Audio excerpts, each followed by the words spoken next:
When we're at our lowest part in our lives, we get the most inspired. But we have to listen. 2020, this is going to be our year. We're going to do really well, you know. And then 2 weeks later, Utah's in quarantine. And one by one, my art shows started canceling. And then I had my aunt who passed away from COVID. I felt like I was broken. I felt like there was nothing good is gonna happen.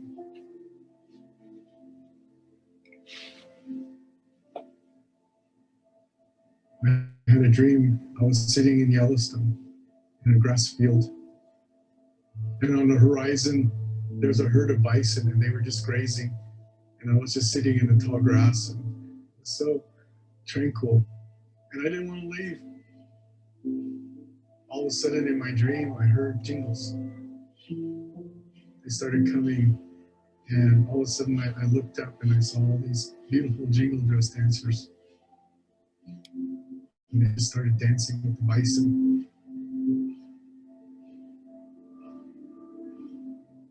And I could feel my heart healing. I could feel hope.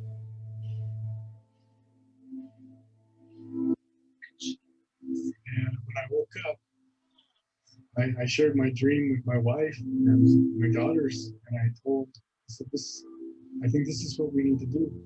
I said, I think this dream is telling me that we need to take the jingle to the land, to heal the land. And if we heal the land, we're going to heal the people.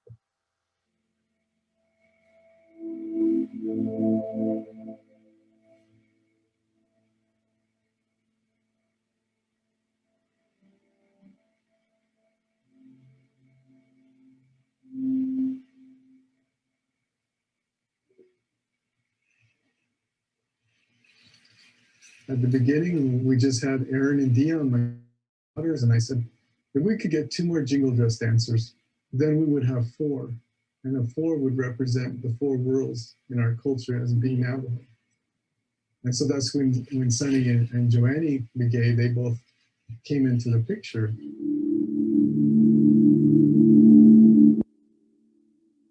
I really thought about why and where I was going to go with the girls to dance and to shoot photos. And I really thought this would be a great opportunity to go to these parks and to make a reclamation of these native lands. Because a lot of times people don't realize is that these native lands and the national parks, they were prime spots for native people to live. America has such different landscapes. Natives have been everywhere and natives are still everywhere. And so for me, it's been amazing to see that there's different resources in all of these different places. And I feel like for me, being an environmental science major, I've been able to learn a lot more about like my personal connection with the land. We're actually going in, looking, trying to find the history of these locations and finding out the history and the ancestors and the tribes who were there. Because when you're taking a photo shoot, it's more than just standing in front of the camera. We're feeling the spirits of these ancestors. We're actually embodying the spirit of these people.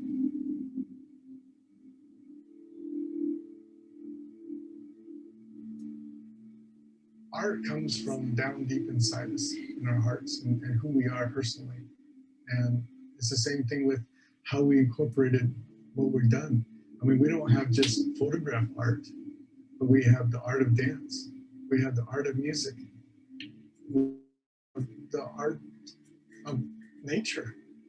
We always think art is a watercolor or an oil painting. When really art is all around us. And when they all come together for a spiritual reason, it heals.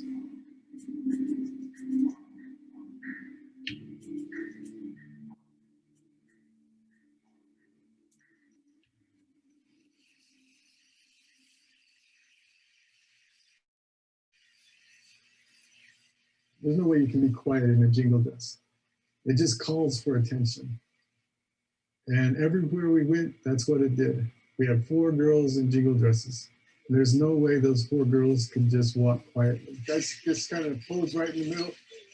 And we wanted it to be a statement in the sense of, we're still here. 3, 2, 1. You would be amazed at how many people nowadays don't think Americans are still here.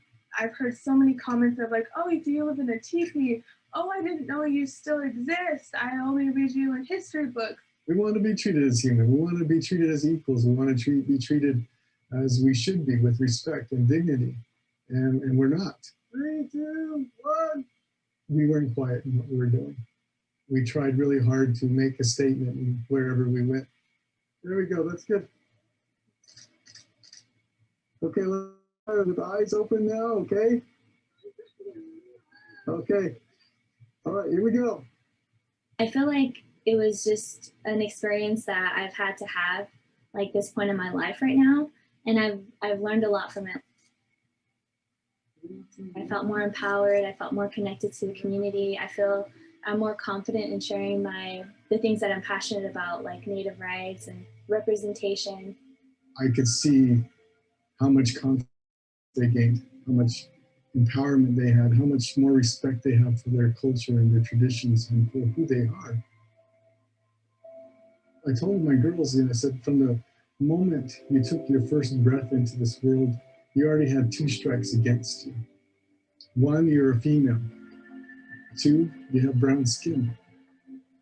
And you haven't even done anything in this world, but you already were looked at differently. Project, I have been able to definitely notice a shift. Before, I wasn't really educated on Native issues, my people's issues. I didn't learn about generational trauma until my freshman year in college. And I didn't realize how important this is to my identity and who I am as an Indigenous woman. Okay, good. To see them now and to see how much they have, the desire they have to be able to further their education and to help change not just the world, but themselves, and to help people around them. And I think that's the biggest thing about this whole project is that they learn to be of service.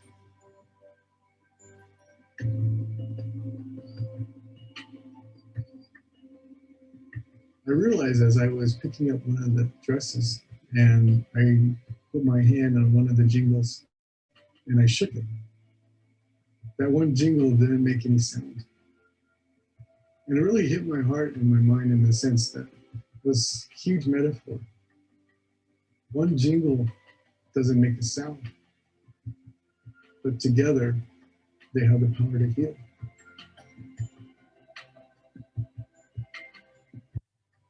As human beings, if we're able to unite and make a beautiful sound, and our prayers unite, as the jingle dress does, how powerful we could be. And how much more we could learn from one another if we could just listen to each other.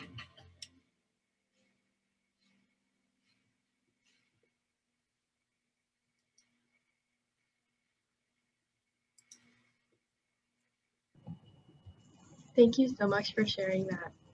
It's so inspirational and really, I think, captured really well the project. Do you mind if we open it up? We just ask you a few questions and you want to? Sure, yeah, go right ahead. Yeah, so for the girls, could you each talk about kind of like, and you all kind of talked about your majors and what you're studying in school, but like, how do you think being in this project really shaped like your activism work and your identity? I mean, you kind of talked about it in the video. I can go first. So I graduated BYU as well a couple years ago, and I graduated in communications with an emphasis in news media. And so how this project has kind of shaped my education in the field has been really because we're part of the project, and so we're traveling to the national parks and we're being part of it. But aside from being part of it, like I was contacted and asked to do to kind of teach a workshop for students in the Seattle area, for Native students in the Seattle area, on activism and leadership. And I think for me that was like just such a big honor to one be asked to host this this conference and to be one of the teachers, but then to also be like to have that kind of to be able to have in like my 25 to be able to have examples to share with the students of like activism and then also taking part in leadership roles to better my community. I think it's just been a really, it was such a big honor to be asked that because they kind of listed some things of what I've done. But then for me as a person, I'm like, I think I'm the first person to be like, yeah, like that's like, I just want to make the world a better place. I just want my community to be better. I'm not quite seeing it as like a resume or to, I'm not doing it to go and tell everyone, but it was really like just such a, like a powerful and like a really great time to have someone else kind of list those strengths.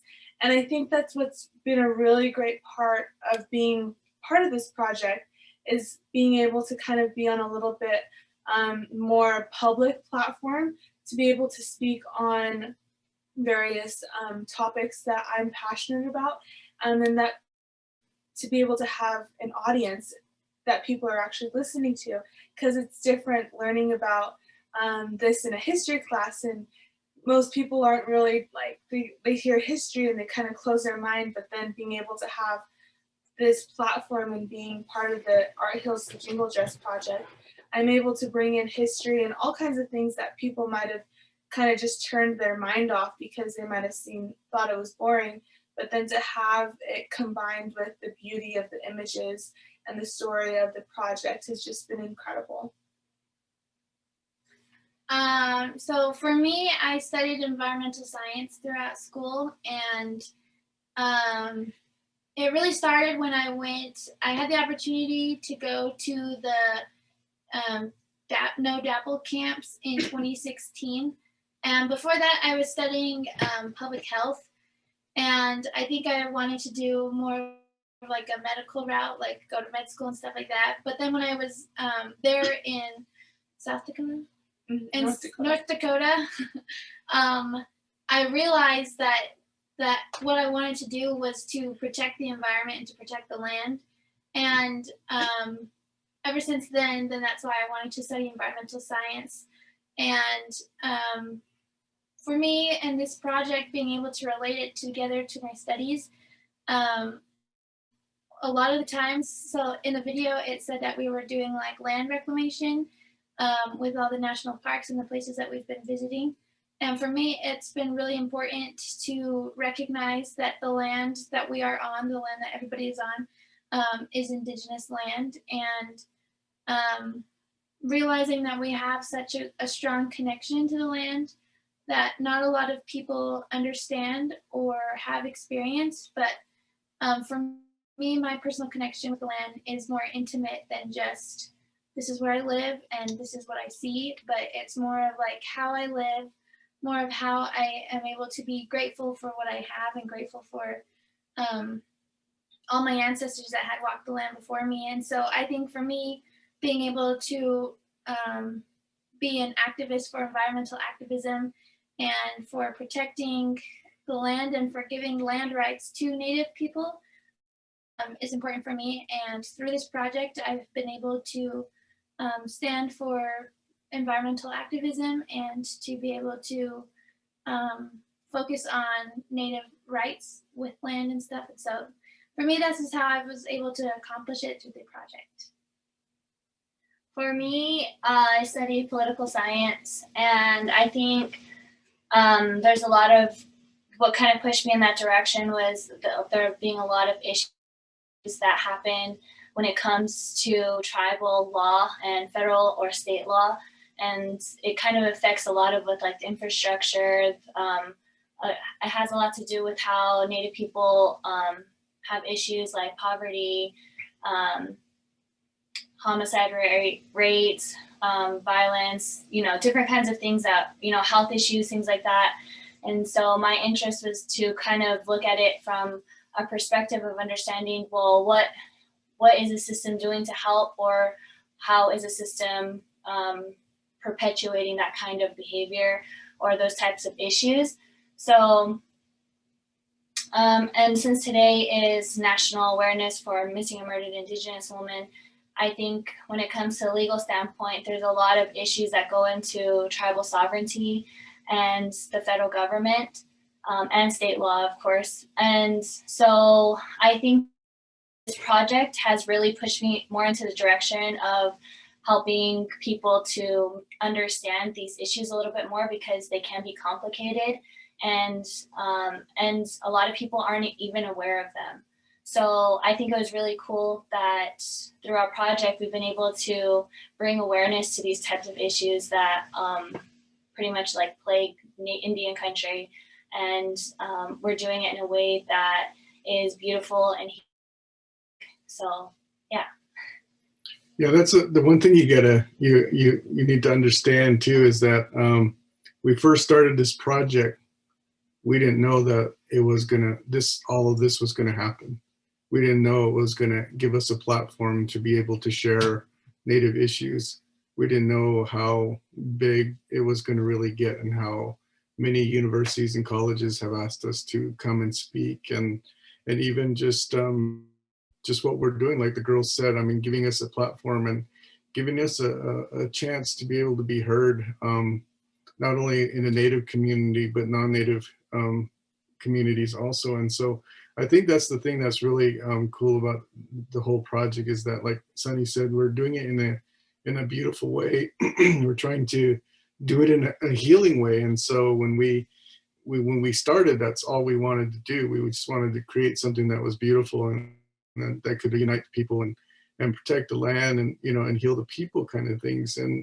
And so when all of this started happening, and when people really started asking questions of, why are you going to the parks, or why are you doing this, why is this happening, it really opened up a lot for us to be able to express how other Native communities are feeling, and how it is to be Native and Indigenous in the world. And I think that's the biggest part of what's happening for us right now.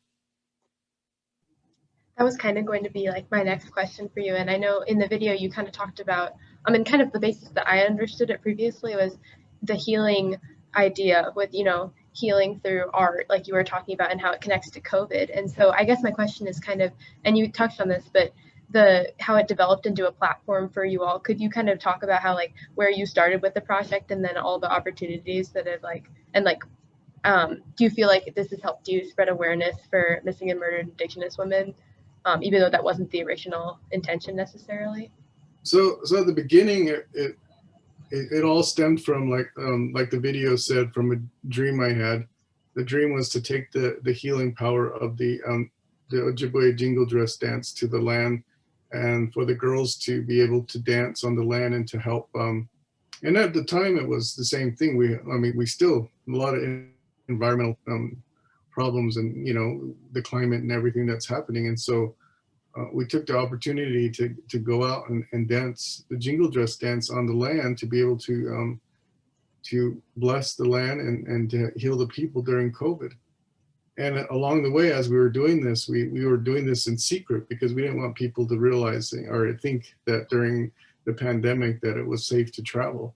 So a lot of our travels we did in secret. We didn't tell people where we were going. They just knew that we were going out into the land, but we didn't want people to meet us out there or anything like that. So it was really cool how it all kind of worked out, because we never even really told people where we were, but they just bought into the project of it as being a healing project.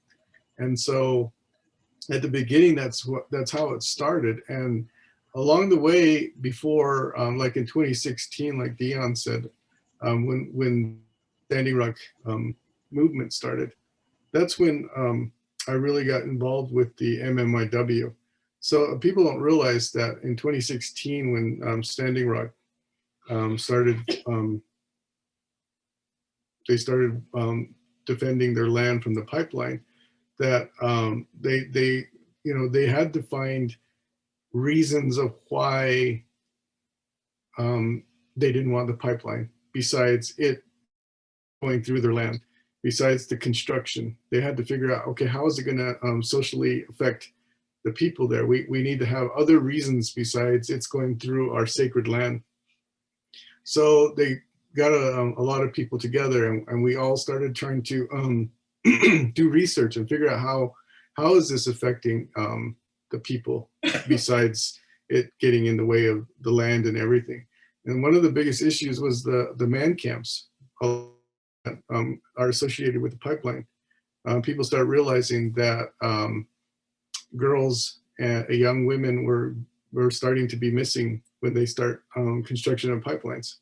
So in 2016, that's when they started looking for the statistics and finding out that it really was a huge relationship between the women missing and construction of pipelines. And so then that's when it really started like stemming from there.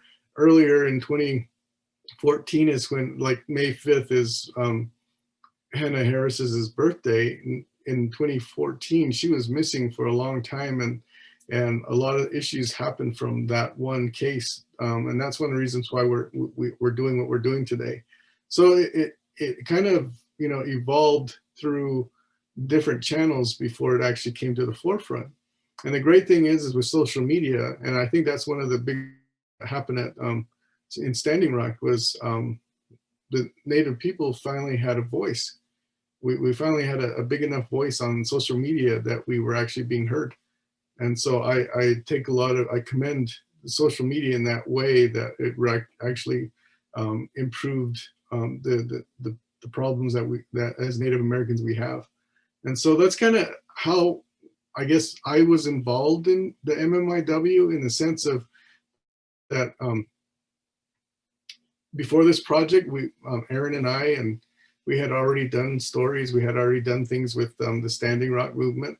Like Dion said, we went out there in 2016 and we really helped the camps. We did a lot of fundraisers, and we did food drives and things like that for them. And also we wrote a lot of stories to support the movement. And so, and even when we're out at Standing Rock, I'm gonna let Erin share her story about the first ceremonial jingle dress dance that we both were able to experience. So this jingle dress that had happened was after a raid that was pretty prominent within social media. There were a lot of people there who were going live, and as people who weren't there at the time in North Dakota, we were watching it live. And so that's kind of what really brought a lot of interest and a lot of wanting to go there, because it was just big. There was just so many stories. There's so many accounts of what was happening. And so we went there, and it was pretty cold. North Dakota is just cold in general, and we were there, I think, around Halloween, like October time, so it was cold. There was snow. The ground was really hard.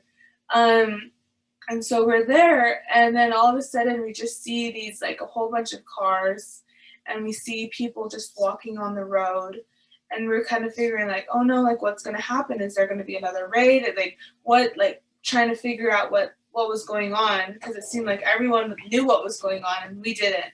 So we're just kind of following along, and then the drum starts beating, and we have a lot of elders who are kind of like telling us a little bit about what's going on, and then they're asking the media and everyone else to put their phones away, because they were going to do a ceremonial jingle dress dance. And this particular dance is not the same dance that you see at powwows and like on YouTube, and that this was a very sacred and special dance, and that hasn't been done since Crazy Horse, the time period of Crazy Horse.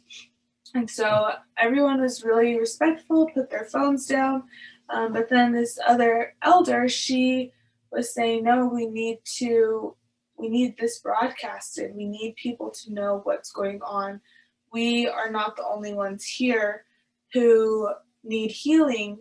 There are a lot of people who are watching. The world is watching, and they also are in need of healing as well. And so she's like, we need people to bring their phones out, encourage people to share this message, but then also to do it in like an appropriate way. And so I pulled my phone out and then they started dancing. And this is like very cold weather. It was freezing and I had my big coat on, I had gloves, and my hands, I'm like trying not to shake, but they're shaking because I'm really cold. But then the women who were dancing, they were just very regal, very resilient. They just had this strength about them as they were experiencing and dancing in the North Dakota weather. And I was just in really like in just awe of their strength. And then we later, like after that was finished, we got lunch and then I posted it and it was just like this, like people were just gravitating towards it. And it has like over 1 million views and it was just for the most part super super positive comments and people were just saying, wow, I didn't know this is what I needed. And that was pretty much like the beginning and like my first experience of realizing how the jingle dress can actually bring healing and how even just me watching it, just feeling that like of comfort and that sense of like security, even though we're being surrounded by security and police officers with they're armed and seeing snipers and stuff like that. But in that moment, it was just this sense of security and this sense of like, this is where you're supposed to be. And that was my first experience with like the actual healing power of the jingle dress. And it's more than just like a dance. It has healing power and it's a very overcoming feeling. So we yeah, and I think that's where it really stemmed from is we ended up doing a year and a half ago. We put on a honor jingle dress dance for the MMIW and also for Standing Rock, and we had over 50 dancers show up to come and dance and stuff. And so a lot of people know the healing power of the jingle dress dance, and they hold it in high regards. So for us, we that's kind of where I think all the girls can understand that too, and so it doesn't, the activism is really within ourselves. We're not really, and that's the one thing I really love about what we're doing is that it's the beauty and it's the wonderful photos that have captured people's hearts.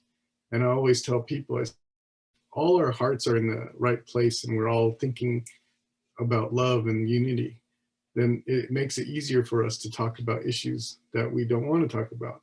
It makes it easier because we're in a state of understanding. And like Aaron said, it makes us feel safe so that we can say whatever we want to without feeling like we have to defend ourselves or worry about what someone's going to say. I love that. I think that's really kind of beautiful the way you describe the activism through your art, because it's really, I mean, it's almost like activism isn't the right word. I think healing is such a more appropriate word. And I think, I guess my next question, and you kind of talked about this in the beginning, is, has it been, draining? I mean, being the popularity of the project, and you just said like having to give, hand out rights and stuff for people to post photos. And has that impacted you as an artist? And how is that going? It's been really difficult. So the girls are, Dion and Sunny are actively in school. They just barely got done with finals. And so, and Erin's, doing her applications for law school and she's working. And so the girls are really busy. And for myself, I do my art, my photography full time. And so being able to have this direction and not being prepared of how demanding it has been, not only just our trips as far as our planning for our photo shoots, but it starts becoming more wearing because more and more people are wanting to, be a part of it and to be able to help us, share our message. And it's difficult to be the one that's trying to coordinate all these things and be able to say, hey, girls, what days do you have open? And there's of us and it used to be 5 of us, and so being able to coordinate all that is really difficult. And I'll just let the girls answer what they think. I think just in general, any part of putting your heart out there is tiring, and it becomes just because you're so emotionally invested that sometimes you're being pulled in so many different ways, and it's hard to to constantly have that, but then it's also so rewarding to have like the golden nuggets and that's what keeps me going, at least, is those golden nuggets. And that's kind of something that we learned in journalism, is that you have a lot of, like, you just have information, but then you're looking for those like little golden nuggets. I think that's kind of how it is. There's a lot of work, but then those little golden nuggets are what gets you through things, like, or what keeps you going, and those little golden nuggets are what you remember, and it just touches your heart. So yeah. I think for me, the hardest thing has just been taking time. Like this past year, I've been really busy with like school and work, and I was a president for a dance group that Sunny and I are in, and so my time was very sporadic, and I took like the worst classes, like schedule wise, because I had like 2-hour breaks, but I couldn't do anything with those 2 hours because that's like either time to go home, that's 30 minutes, and then like going back to school. It just was like a really awkward schedule for me this past year, and then trying to find time that works with all of our schedules to do like different panels or different events that we have. So for me, I think the hardest thing was just trying to figure out time. And also on social media, I don't really post a lot. So when we had a project like this, like to get our message out, we need to post a lot and stuff. And so for me, I don't think I was probably the best at social media, but these two are really good at it. So they pulled my weight.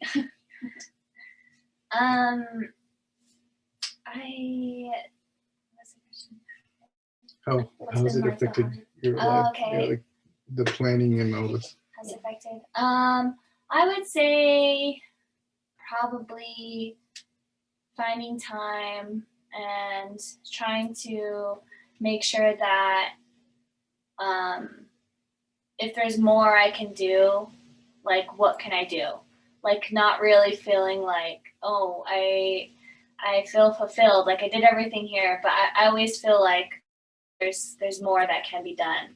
There's more things that we can do, or I don't know. So it helps when we're able to do like panels or like say something, just because I feel like when it comes to Native issues, there's so many, and for me, I just want to kind of stay close to it because then I feel like I'm being useful, I guess. So and time-wise, it can be a little bit like, okay, I got to go do this thing, but I got to make time for this over here. And so you kind of have to make time for it that way. But, and then like when we go on trips and stuff, that's like a whole week. Like sometimes we take 2 weeks or something to go on a trip and make sure that we have time for that. And so I got to plan. It's actually pushed me to make sure that I have time in the future for certain things. I got to plan stuff out because usually I'm just like school and I don't go anywhere, and I'm where I'm at. And with the project, it's like, okay, well, when does school end? What's the next thing you got to do to plan for that? And then the next thing and blah, blah, blah. So I really got to like think into the future, like what do I got to do to make sure that I can help. Yeah. So I think the biggest thing for all of us is, again, like I said, we didn't plan that it was going to be this big. We didn't know how well it was going to be received. From the very beginning, it was just myself and my wife that were funding the project. And then along the way, people started asking, where can we buy your red scarves? And we weren't selling them at the time. And so we thought, okay, well, they want red scarves and it'll help us with our travel. So let's, sell red scarves. And then everybody started buying the scarves, which was great because we was able to fund our trips and things. And then people ended up buying scarves. And then the people that had scarves said, well, what, you should sell t-shirts, And so then we started, oh, okay. So we started doing t-shirts, and so a lot of those things you don't plan. Like if you get an order 1 week of 50 t-shirts, you know, to send out, we're not equipped. There's just, you know, my wife and I and the girls. And so we're not really equipped to say, oh, okay, you know, we can send out 50 t-shirts in a day. So it's been a learning process. And I think along the way, like Aaron said, those golden nuggets, those moments of time when you know, you get a letter in the mail where someone sends you $50 and says, you know, dance for my sister. She has, you know, stage 4 cancer. Then you realize how important this project really is. It's not all about just trying to get the message out or activism or to be able to sit in panels, but to realize that this project started on a healing process, and how many people have donated so much of their time and money and effort to be able to help us along the way. And we've got donations from kids who, you know, $5 that they donated to our project for us to dance for their mom, that, you know, moms that had COVID. And we've had a lot of young girls who have said they want to go back into dancing the jingle dress dance, and a lot of them are finishing the regalia. A lot of people are saying, well, I'm going to stop doing drugs and alcohol so that I can start dancing again. And then we have people who, like, because the girls are in college, we have young girls who are saying, you know, I'm going to go back to college and finish my education. So those things are what really keeps this I think keeps me from going crazy, or keeps me from saying, you know, I don't want to do this anymore. And just being able to have this opportunity to see the girls grow and to be able to be a voice, and me knowing that, you know, they're in their 20s and, you know, I'm in my 50s, and I'm like, okay, well, you know, they're going to have such a better start than I did when I was in my 20s. And that's what I think really keeps me doing what I'm doing. Thank you so much for sharing that. Does anyone else have any questions? I feel like that was. Yeah, we're here to answer questions. Yeah. I don't like quiet crowds, so. We usually have a bigger group, so I mean, we'll try our best. So wake up, let's go. Let's answer some questions, some fun questions. We get too serious here. Yeah. I have one if anybody else didn't, I think. So I know related to missing and murdered Indigenous women, I know there was some legislation passed somewhat recently, I think in 2020. Is there, you know, anything like new legislation wise that's being talked about as like a next step? Or like just in your opinion, you know, like what is a good next step, like relating to addressing that issue? I would say that there's always going to be like different acts that are trying to get passed, but when it comes to legislation, it takes a long time and it takes like votes.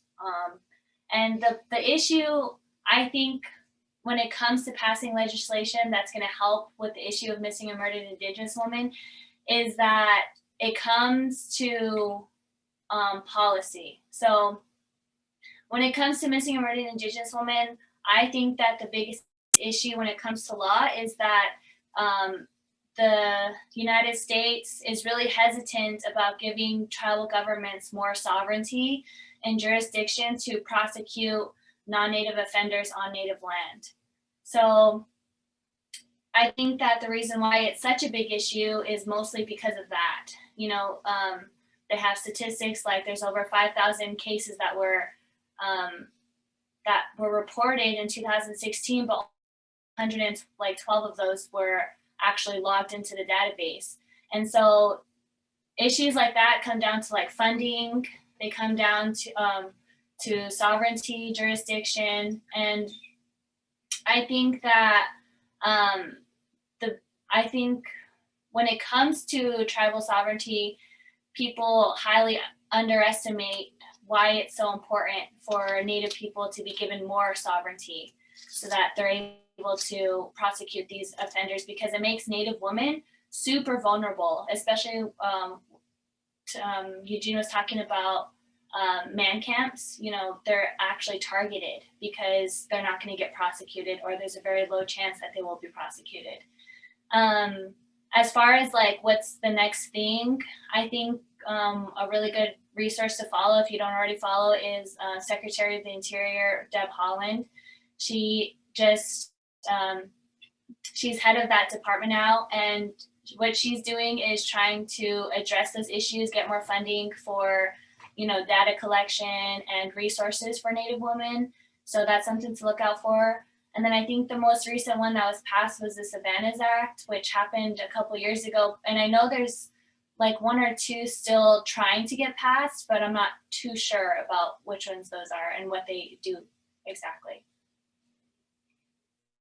Interesting fact. In 2020, the state of Alaska, they actually created a pretty large fund. And I don't know, I can't remember how large, but they've created a funding specifically to create and to gather more data, because in the state of Alaska, because of the size and because of the rural versus like the urban and just the complexity of the state itself, there's just not very much information, but they know it's happening.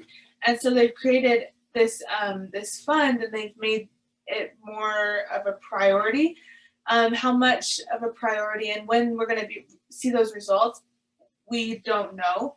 But I think in terms of understanding what is going on is important, and also like trying to make these legislation and these like changing the law and the organization is vital to what's going on. I think the one thing that we have to go back to is history.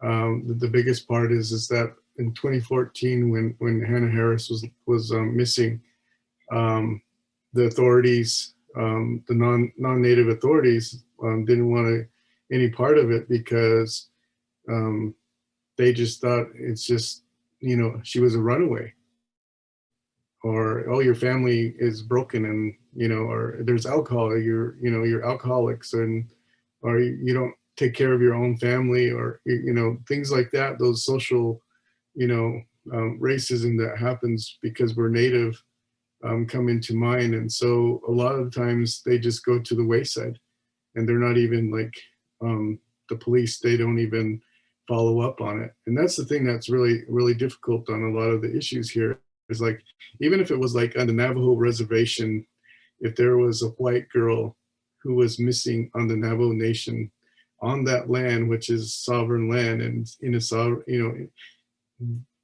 those non-native officials would come in and would try to find this girl no matter what.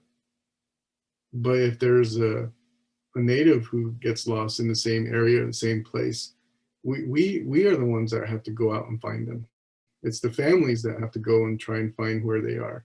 The authorities won't move until, some of them, they won't even move. And it ends up just being a native issue. And then it ends up being only the local, police force, which is native, that is the ones that are responsible for it. But most of the time, and if you look at your statistics out there, most of the time when the girls are missing, it's a non-native person that has come in and taken her. And so those are the things that that need to change. And policies are all great and everything, and we could have funding there, but it all comes down to people that are actually out there that care. It's the actual people that have to put on those uniforms as the police, or as the federal government, the FBI, those people that do the investigating. Their attitude needs to also change before even in any of these fundings going to help or not, because there is funding there right now, and there are policies that have been passed, but it's the people that have to enact these policies that need to also change too. That's a really great point. It doesn't matter how much money there is if we don't have the right attitude. Does anyone have any last questions? Sure. Hannah? Mine is kind of a shift, but I just wanted to know if you guys had like a favorite memory, or like a favorite place to shoot your photos at? That's a great question. Let the girls, and I know they have a lot of great places they've been to, so. I'll go first. Yeah, go for it. I think I say something different each time. Yeah, I was like, I'm gonna say one, but they've heard it many times, so I'll pick a different one.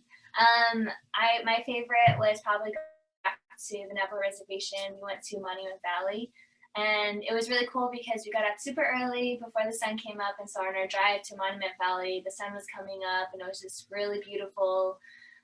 It just reminds me of my dad and our elders would tell us, get up before the sun and greet the sun. And because that's the time that we'll be closest to our ancestors and closest to the people who love us who are on the other side. And so when we were driving there, I felt the love of those people, and I felt their love very strongly because I knew that they were proud of the things that I was doing, and they were proud of the path that I was on, and proud that, it doesn't matter if I was getting my degree or not, but as long as I was staying true to myself, staying true to being a Native woman and doing my best to serve my community, that's what they were proud of. So it was a really good moment after the whole year that we had with the project, that we're able to go back to the Navajo Reservation after it had opened up a little bit more, because it had been disproportionately affected by COVID. And so we're able to go there and finally be on Navajo land again, because we have a really strong connection to the land. Indigenous people do. And so it was really nice to bring our project back home, it felt like, because we're always told, leave the reservation and bring back something that you learned or something that is good for the community.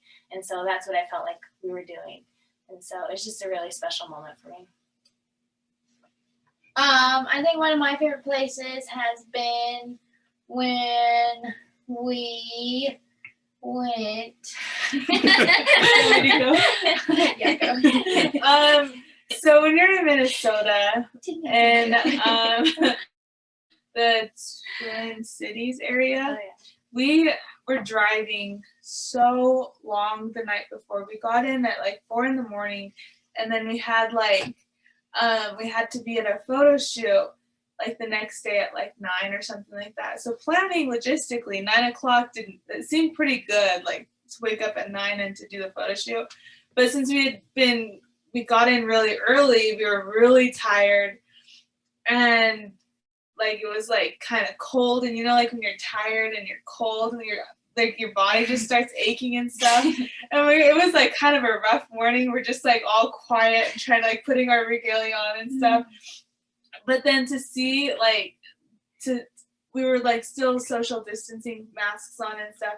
But we had an old friend there that she's the one that taught me how to edit video, and it was so fun to see her her very happy personality, and her to just be just so genuinely full of sunshine, and then to meet some other elders and to see some other people as well was just so fun, and it was just so gratifying just to see how just to kind of push through the tiredness and kind of the worry, the weariness of our bodies, and to just kind of push through that, and then to be able to have such an incredible opportunity to be in a photograph with so many other inspiring women was just so gratifying. And then afterwards we went and got lunch at this amazing Italian place, and we saw